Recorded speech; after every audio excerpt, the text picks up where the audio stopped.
Hi friends, ఎలా ఉన్నారు? ఈరోజైతే మేము ముందుకి కొత్తిమీర పుదీనా రైస్ అయితే తీసుకొచ్చాం.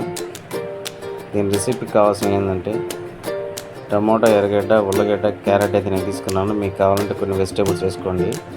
ముందుగా వాటిని సన్నగా తరిగి పెట్టుకోండి.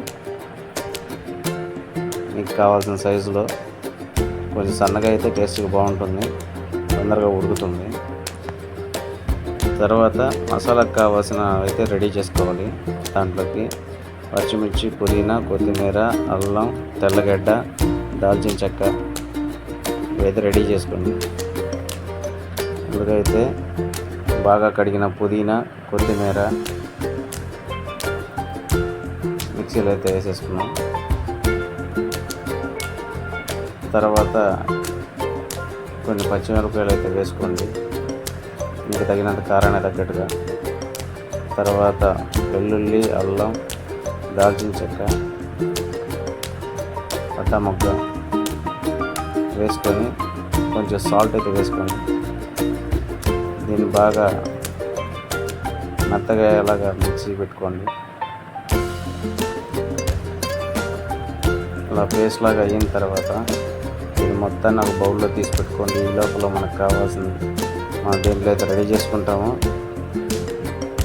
ఆ బౌల్లోకి దాల్చిన చెక్క, పట్టా మొగ్గ, బిర్యానీ ఆకు, టేస్టింగ్ సాల్ట్ వేసుకోండి. తర్వాత ఎర్రగడ్డలు వేసుకోవాలి. ముందుగా తరిగి పెట్టుకున్న ఎర్రగడ్డలు అవి కొంచెం బ్రౌన్గా వచ్చేలాగా వేగనివ్వాలి. తర్వాత తరిగి పెట్టుకున్న టమోటా, ఉల్లగడ్డ, క్యారెట్ అయితే వేసేసుకోవాలి. ఇవి కూడా 5 minutes కొంచెం బాగా వేగనివ్వండి. తర్వాత ఇందులో కొంచెం సాల్ట్ వేసుకోండి.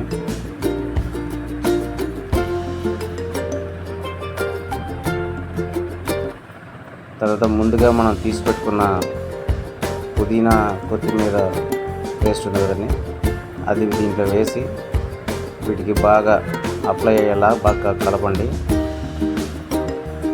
తర్వాత 10 నిమిషాలు ముందుగా రైస్ నానబెట్టుకుంటాం కదండి, రైస్ మొత్తాన్ని ఇందులో వేసేసి బాగా కలపండి. బాగా కలిపి దాని దగ్గర వాటర్ పోసి ఒక 2 నిమిషాలతో వదిలేసి చూడండి.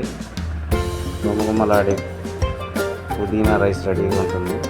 నేనైతే మా పాపకు బాక్స్ పెట్టేశాను క్యారేజీకి. మా బాబు అయితే తింటున్నాడు. ఎలా ఉంటుంది అనేది వాడు చెప్తారు కూడా టేస్ట్కి.